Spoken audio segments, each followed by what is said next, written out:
ठीक।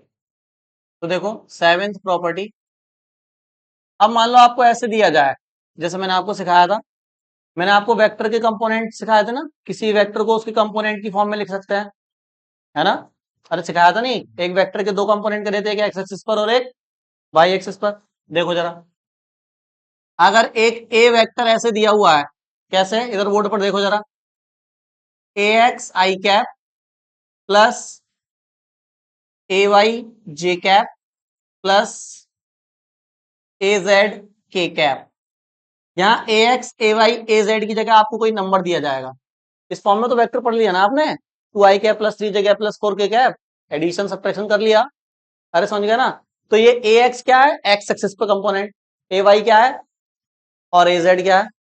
मतलब 3D में कोई वेक्टर है, इमेजिन कर पा रहे हो ना?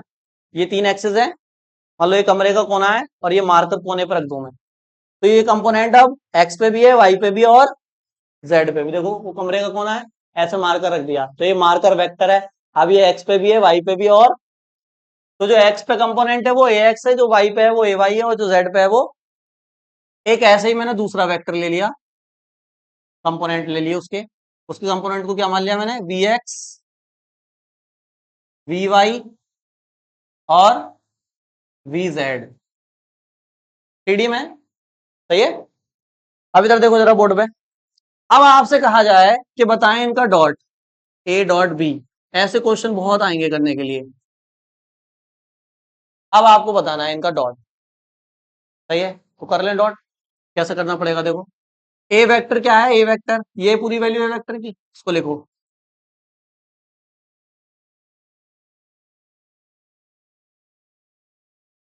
लिख दिया ए वेक्टर मैंने। अरे सही है, डॉट लगा दूं। अब क्या लिखूंगा बताओ, बी वाई बी जेड। सही है भैया। इसको कैसे सॉल्व करते हैं मैथ में? अगर मैथ में तुम्हारे पास ऐसा कुछ दिया जाए कि X plus Y into P plus R, तो कैसे सॉल्व करोगे?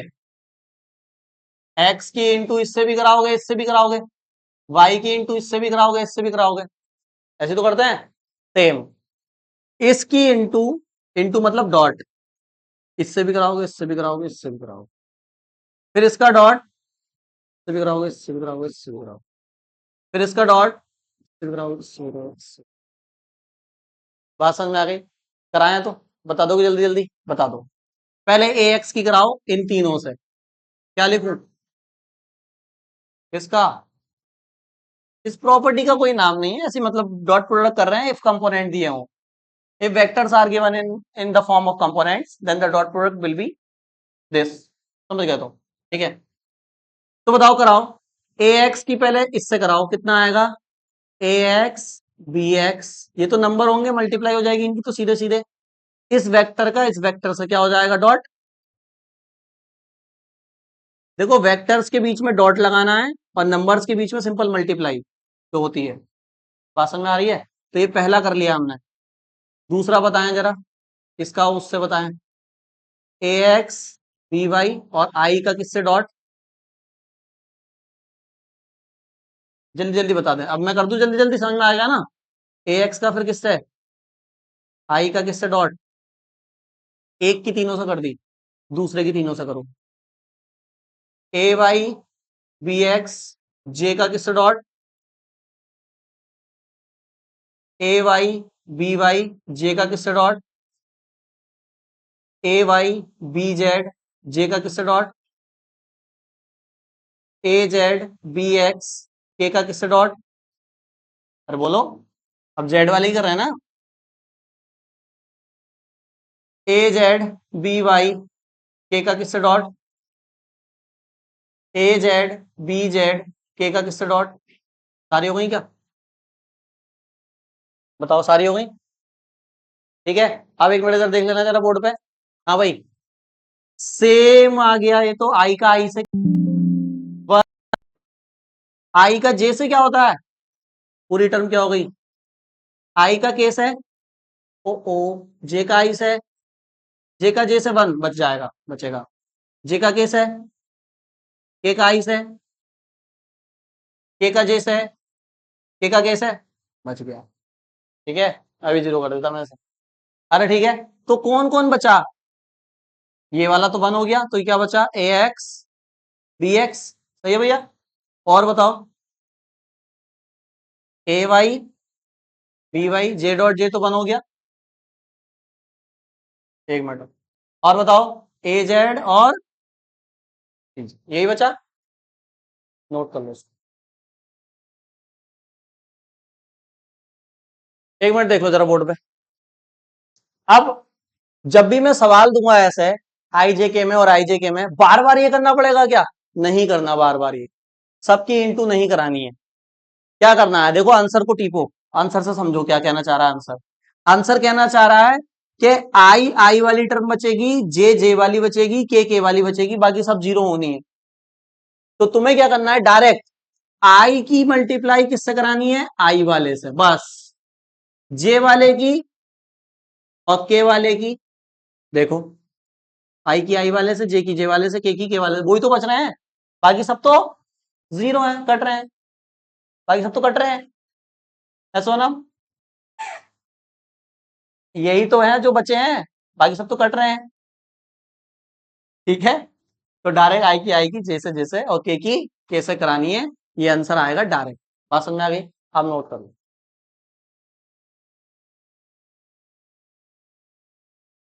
अगर हमें दो वेक्टर आई जे के की फॉर्म में दिए हैं और हमसे पूछा है दोनों के बीच एंगल बताओ कितना होगा, मतलब थीटा पूछा है ना, तो कैसे बताएंगे theta.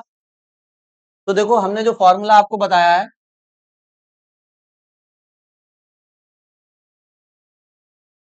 Angle between two vectors, इधर देख लो जरा बोर्ड पे, दो सदिशों के बीच कोण निकाल रहे हैं।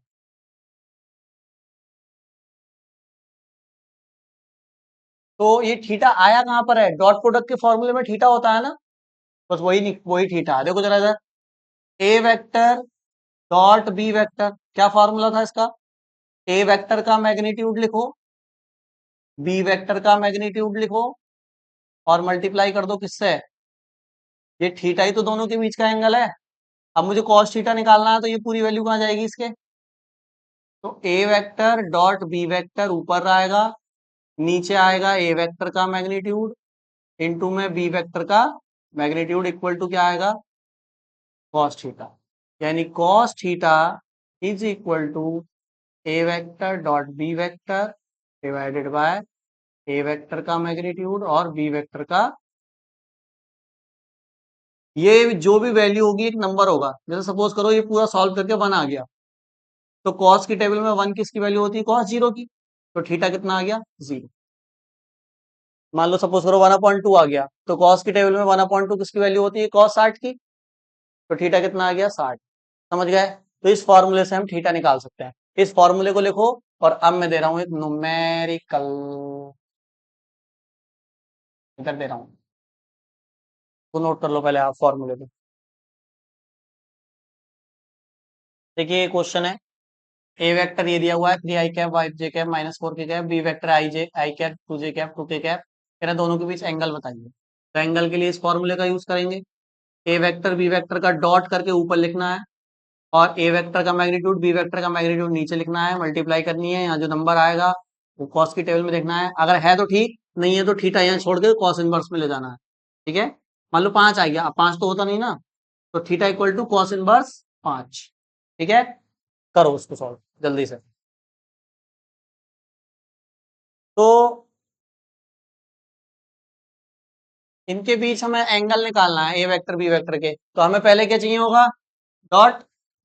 तो डॉट निकाल लेते हैं, ए वेक्टर डॉट बी वेक्टर। तो देखो कैसे बताया था हमने, 3 i cap +5 j cap -4 k cap, ऐसे लिखो, डॉट लगाओ, i cap +2 j cap +2 k cap, सही है। अब आई का आई से डॉट करते हैं, तो यहाँ 1 है, तो 3 बन जा 3, जे का जे से 5 2 जा 10, यहाँ देखो माइनस प्लस माइनस 4 2 जा 8, तो 13 -8 ये आ गया 5, सही है। तो देखो डॉट मैंने क्या बताया था इसको, इसीलिए तो स्केलर प्रोडक्ट बोलते हैं, क्योंकि आंसर देखो स्केलर आया है, बस 5 आया है आंसर, कोई डायरेक्शन है ही नहीं, जबकि ये दोनों वेक्टर थे, ये दोनों वेक्टर थे, लेकिन डॉट करके आंसर क्या आया, स्केलर, इसलिए इसका दूसरा नाम है स्केलर प्रोडक्ट। सही है। अच्छा, अब मैग्नीट्यूड की बारी, तो ए वेक्टर का मैग्नीट्यूड निकालते हैं। मैग्नीट्यूड निकालने का फॉर्मूला, स्क्वायर रूट में इनके कोफिशिएंट का स्क्वायर, 3 का स्क्वायर प्लस 5 का स्क्वायर प्लस -4 का स्क्वायर, कितना आएगा, 9 प्लस 25 प्लस 16, square root 50, that is 5√2। B vector का मैग्नीट्यूड निकालो,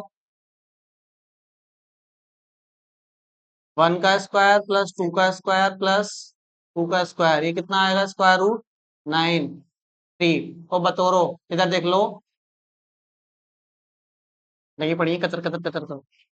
अब देखो क्या है formula, A vector dot B vector upon में ए वेक्टर का मैग्नीट्यूड, बी वेक्टर का मैग्नीट्यूड। ठीक है, बताओ ए डॉट बी कितना आया था, 5, ए का मैग्नीट्यूड कितना आया है, 5√2, इंटू बी का मैग्नीट्यूड कितना आया है, 3। 5 से 5 कैंसल, 1/3√2, तो ये तो कोई वैल्यू होती ही नहीं, तो थीटा की वैल्यू क्या आ गई, कॉस इनवर्स 1/3√2। ये है, कितना भी सॉल्व कर लो वैल्यू तो है नहीं टेबल में, तो फिर फायदा क्या है, √2 पर √2 आ जाएगा, नीचे 6 आ जाएगा, √2/6, ऐसा कर लो, वो भी ठीक है। सही है। तो क्वेश्चन में डॉट प्रोडक्ट निकालना आ गया आपसे, थीटा निकालना आ गया। ऐसे कुछ क्वेश्चन घर से दे रहा हूँ होमवर्क में, करके लेके आने घर से, ठीक है। देखो जरा, ये क्वेश्चंस आप होमवर्क में करके लेके आएंगे, देखो जरा, ये दोनों, इनको नोट कर लो, बाकी कल देखो।